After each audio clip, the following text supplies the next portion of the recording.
My son-in-law looked me dead in the eye across the kitchen table I'd built with my own hands 30 years ago, and told me I should think about transitioning to something more suitable.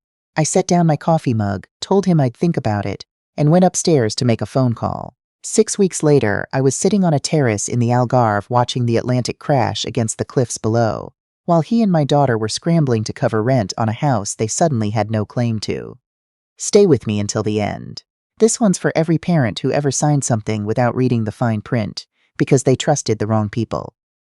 My name is Arthur Belmore. I'm 67 years old, retired civil engineer, and I grew up in a small town outside Sudbury, Ontario, where men didn't talk much about feelings but built things that lasted.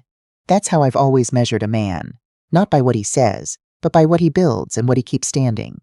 I kept my marriage standing for 38 years. I kept my house standing through 2 recessions, 1 flood, and more winters than I care to count. I kept myself standing after my wife Elaine passed from pancreatic cancer 4 years ago, which I promise you is the hardest thing a man can do. Elaine was the kind of woman who made every room warmer just by walking into it. She taught grade 4 for 26 years. She made her own jam. She had a laugh that came from somewhere deep and real, not the polite kind you offer at parties. When she died in February, the house went quiet in a way I hadn't prepared for, even though we'd had 8 months to prepare. You think you're ready, you're not. Our daughter, she's 34, had always been close with her mother. After the funeral, she started calling more, checking in, making sure I was eating properly. I appreciated it. It felt like something Elaine would have done, that continuity of care. My daughter drove up from Oakville every few weeks. Sometimes she brought my son-in-law, a man who sells commercial real estate, and has the handshake of someone who's always trying to close a deal. I'd never disliked him exactly. He's the kind of person you tolerate because you love someone who loves them. 14 months after Elaine died, my daughter called with news. They were thinking about selling their place in Oakville. The market had turned, and the mortgage on what they'd bought during the peak was strangling them. She didn't ask if they could move in. She told me they were thinking about it and then waited for me to offer. I know the difference. Elaine always said I wasn't perceptive enough about social dynamics, but I caught that one. I told her yes because she was grieving too, in her own way, and because rattling around a 4-bedroom house alone had started to feel less like solitude and more like punishment.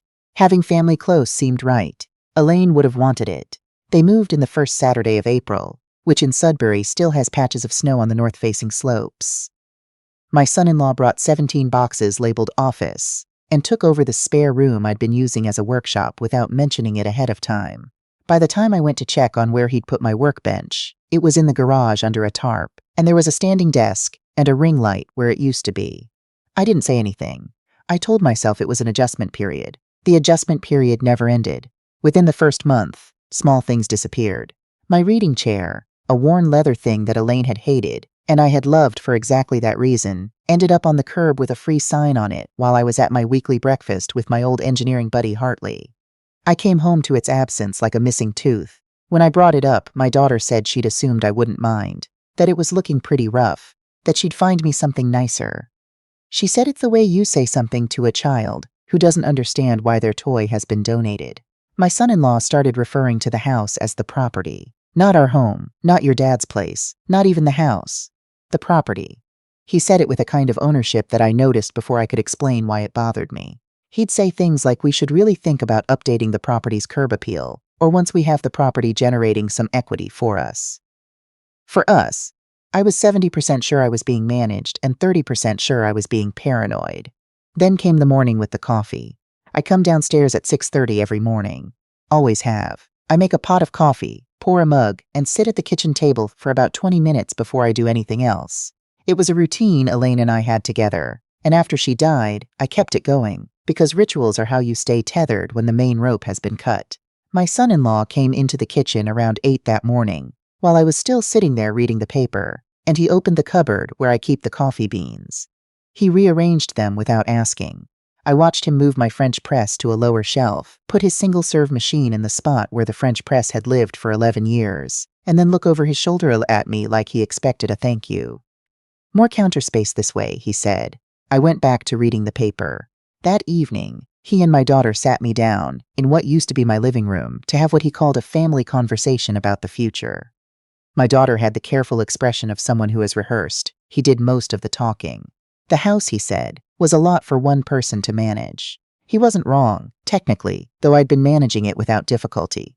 The property taxes were climbing, the furnace was getting old, and there was a lot of deferred maintenance. His words.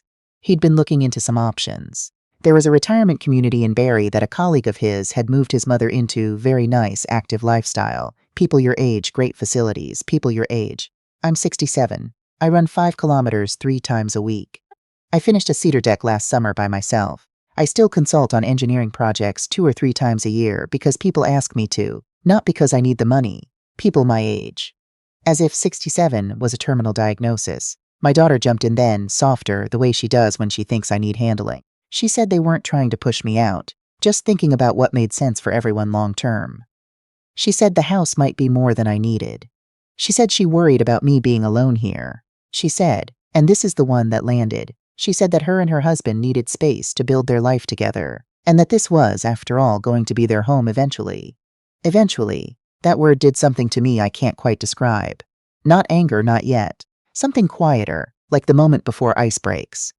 I asked her what timeline they had in mind. She looked at her husband. He said they weren't trying to rush me, but if I could start looking at options over the next month or so, that would be ideal. They'd help me find something. There were nice places. I wouldn't be alone. I said I'd think about it and went to bed. I lay there for a long time in the dark, listening to the sounds of my house. The furnace cycling, the creak of the second step on the stairs, the way the wind came off the lake and found all the small gaps in the siding I'd been meaning to caulk. I knew every sound in that house. I'd fixed most of them and chosen to keep the rest because they were mine. I thought about what Elaine would say. Probably something clear and direct, which was her way. She'd have said, "Arthur, stop being sentimental and start being sensible." I got up at 2 in the morning and sat at the kitchen table with a notepad. I wrote down what I knew. The house was in my name, had always been in my name. We'd had the conversation once, early in their stay, about whether to add my daughter to the title for simplicity. And I'd said I'd look into it, and then hadn't, for no particular reason, except that I didn't like feeling rushed into paperwork. Whatever they assumed about their future inheritance, the legal reality was different. The house was mine. I wrote down what I had. Elaine and I had been careful people. We'd paid off the mortgage 12 years before she died. We'd maxed our RRSPs every year I was working. There was her teacher's pension, which had a survivor benefit. There was my own pension from the engineering firm, where I'd worked for 22 years. There was a substantial investment portfolio that Elaine's brother, who is a retired accountant and one of the most meticulous people alive, had helped us build over decades. I hadn't looked at the full picture in a while, but I knew it was solid. I wrote down what I wanted. This was harder. I'd spent 4 years wanting Elaine back, which isn't something you can have. I'd spent 4 years managing grief by staying busy, staying useful, staying inside the familiar shape of my old life. But somewhere under all that management, under the early mornings and the deck building and the engineering consultations, was something I'd been quietly ignoring. I didn't want to get smaller. I didn't want to become someone who required managing. I didn't want to end up in Barrie in a room full of people my age waiting for their children to visit. The next morning, I called Elaine's brother. I asked him to meet me at his office that week. He's a careful man, not prone to exclamation. And so when he pulled up the portfolio summary on his screen and looked at me over his glasses for a long moment before speaking, I knew it was significant. "You're in very good shape, Arthur," he said, which, from him, was approximately equivalent to someone else jumping up and down. The numbers were better than I'd let myself think. Between the investments, the pensions, the house equity, and the insurance payout from Elaine's policy, I was looking at a financial picture that gave me options I hadn't consciously acknowledged. He walked me through it carefully. The house alone in the current market would sell for somewhere between $600,000 and $650,000. The rest of the portfolio could generate a comfortable income indefinitely without touching the principal. I asked him what it would cost to live well in Portugal. He looked at me again over his glasses. "The Algarve," he said, "or somewhere like it." He typed for a moment. He talked about cost of living, about the NHR tax regime for foreign retirees, about the quality of health care, about what Canadian expat communities looked like there. He was thorough because he's always thorough. He said, "You could live very comfortably for 50 to 60,000 Canadian a year. Your income covers that with room to spare. And if I wanted to buy something there? A good apartment or small villa in a place like Lagos or Tavira," he said. "You're looking at 300 to 500,000 Canadian, depending on location and size." He paused. That's very manageable given what you have. I sat there for a moment, thinking about a photograph Elaine had torn out of a magazine years ago, and kept on the fridge for a few months before it got lost in one of my cleanups. It was a coastal town in Portugal, white buildings on a cliff, the Atlantic below, bougainvillea on a terrace. She'd said, when we retire, we'd never gotten there. What would I need to do to make this happen, I asked. He took a breath. He said it was a significant decision and I should think carefully. He said he supported whatever I decided. He said also that he'd never much cared for my son-in-law's handshake. We spent 2 hours working through details. He made calls while I sat there. He had the name of a Canadian expat financial planner in Lisbon by the time I left. On the drive home, I passed a retirement community called Pinehaven, with its brick sign and manicured grounds and a little gazebo, where some residents were sitting in the thin October sun. I looked at it for as long as the red light held, and then the light changed, and I drove past. I didn't tell my daughter or son-in-law what I was planning. I told them I was looking into options, which was true. I made my inquiries quietly.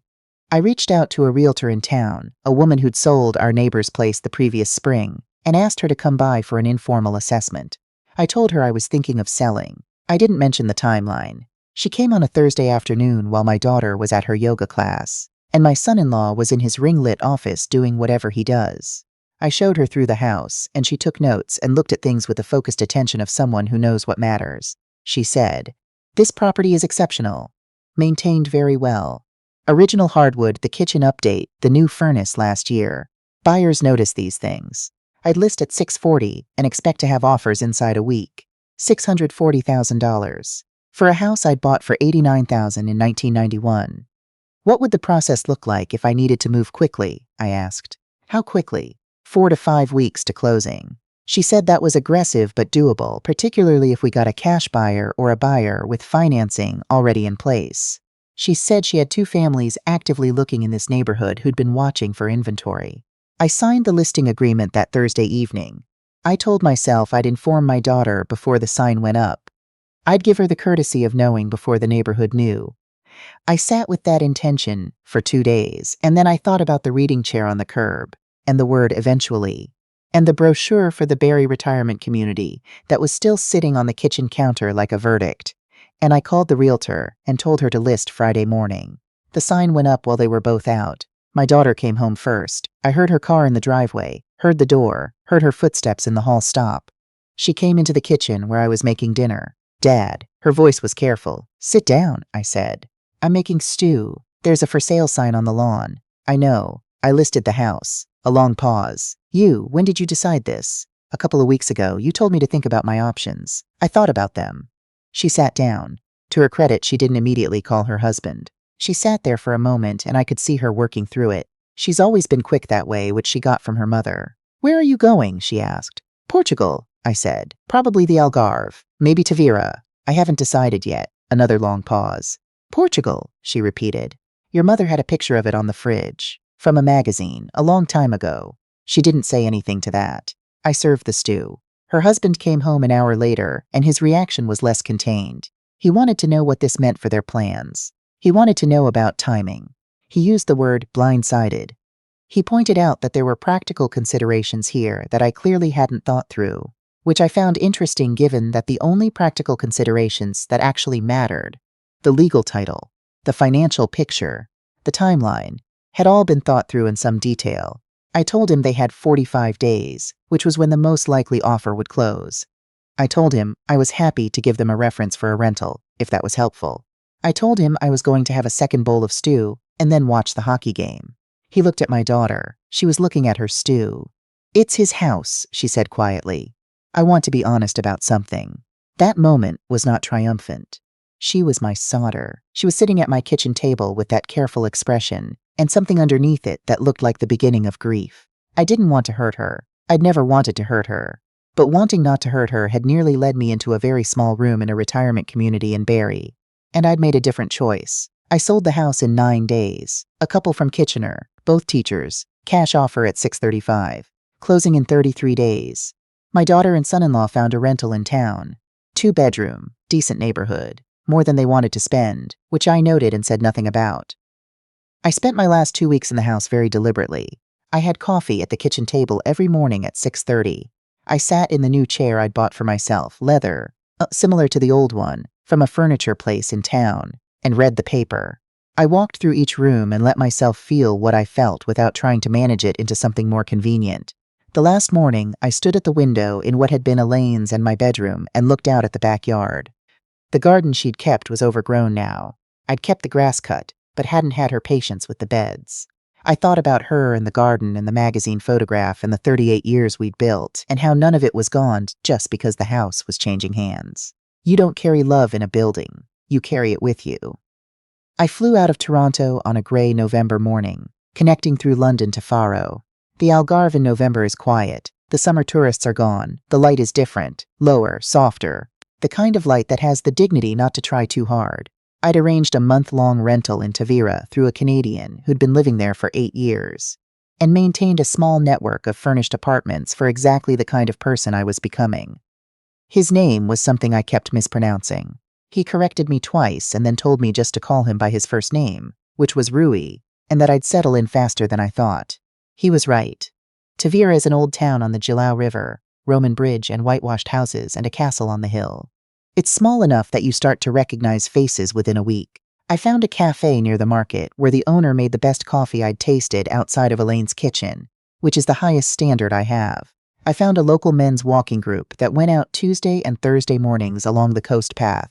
Retired teachers, a former pharmacist, a man from Toronto who'd sold his practice and come down 12 years ago and never left. They spoke English and Portuguese in alternating patches, and nobody asked me to transition to anything.